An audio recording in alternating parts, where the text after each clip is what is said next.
Hey, what's up guys? Thanks for joining in on this video. I thought I'd shoot a quick video while my wheels are off. I'm currently in the process of painting my calipers, but I wanted to show you my Spidertrax Wheel Spacers.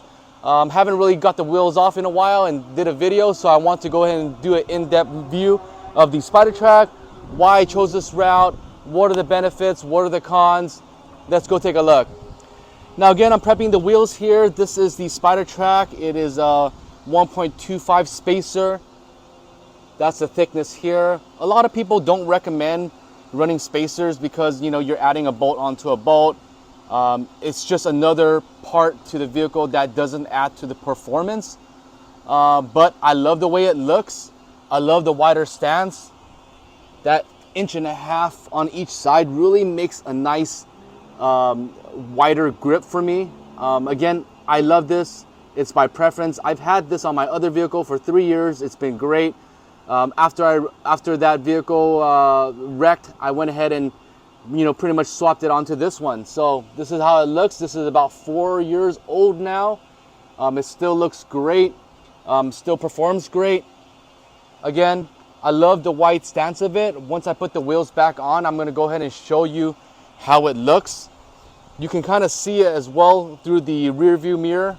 But one thing you do want to keep in mind when you add spacers is if you're going to add also bigger tires, it's going to affect your body. It's going to rub.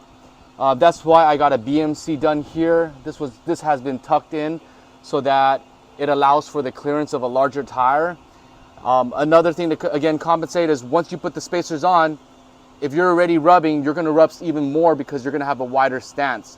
So you want to make sure that you have a body shop ready, or you have somebody that can help you do a body mount chop so that you're able to do a full turn again.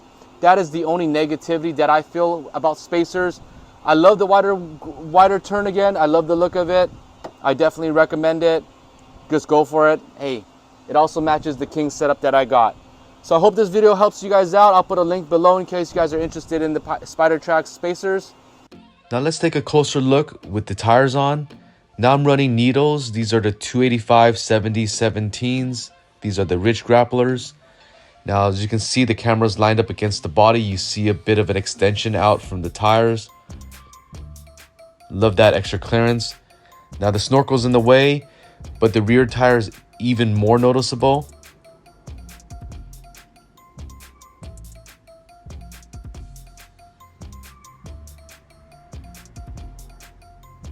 Let's go ahead and measure how much I'm getting off of this. Now, with the spacer, I'm getting roughly about 2 inches out. So that's a really nice added flare. Now let's take a look at the inside of the vehicle. So I'll show you guys what it looks like on the side mirror. Now I'm always looking at the side mirror. I love the view with the side mirror, and you can see the tires flaring out a bit. That is something that I really, really love.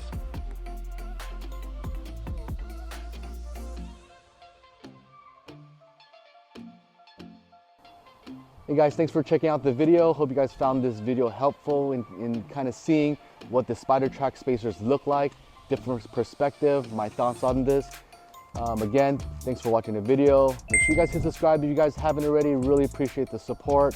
If you guys have any questions in regards to this product, or you guys need a link to the product, make sure you guys check the description below. I'll catch you guys on that next video.